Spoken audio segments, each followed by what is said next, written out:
মানিকগঞ্জের সিংগাইরে অটো চালকের লাশ উদ্ধার। ভ্রাম্যমাণ প্রতিনিধি আল মামুনের তথ্যচিত্রে বিস্তারিত।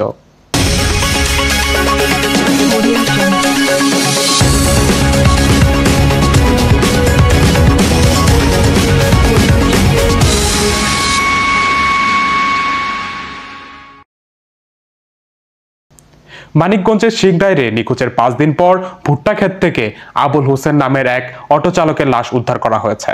মঙ্গলবার 11 মার্চ সকাল 9 ঘটিকার দিকে উপজেলা সিংগাইরে পৌরসভার 2 নং ওয়ার্ডের দক্ষিণ আজিমপুর এলাকার রিয়াজুলের ভুট্টা ক্ষেত থেকে তার লাশ উদ্ধার করা হয়।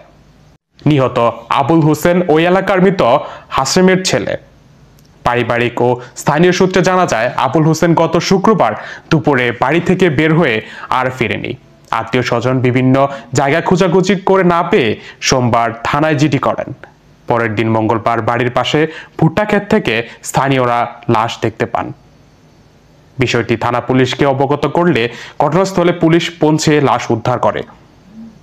সিংগাই থানার ভারপ্রাপ্ত কর্মকর্তা JOM তৌফিক আজম বলেন, সকালে স্থানীয়দের মাধ্যমে খবর পেয়ে পৌরসভার আজিমপুর এলাকার ভুট্টা ক্ষেত থেকে আবুল হোসেনের মরদেহ উদ্ধার করা হয়।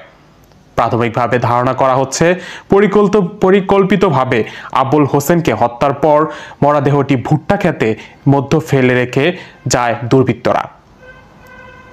এরই মধ্য মরদেহের পচন ধরে গেছে। নিহতের ময়নাতদন্তের প্রতিবেদন পেলে মৃত্যুর প্রকৃত কারণ জানা যাবে।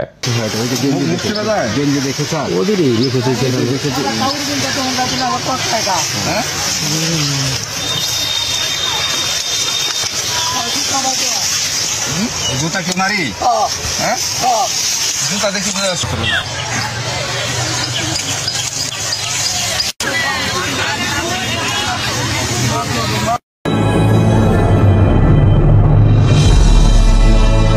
আপনারা দেখছেন অগ্রযাত্রা টেলিভিশন।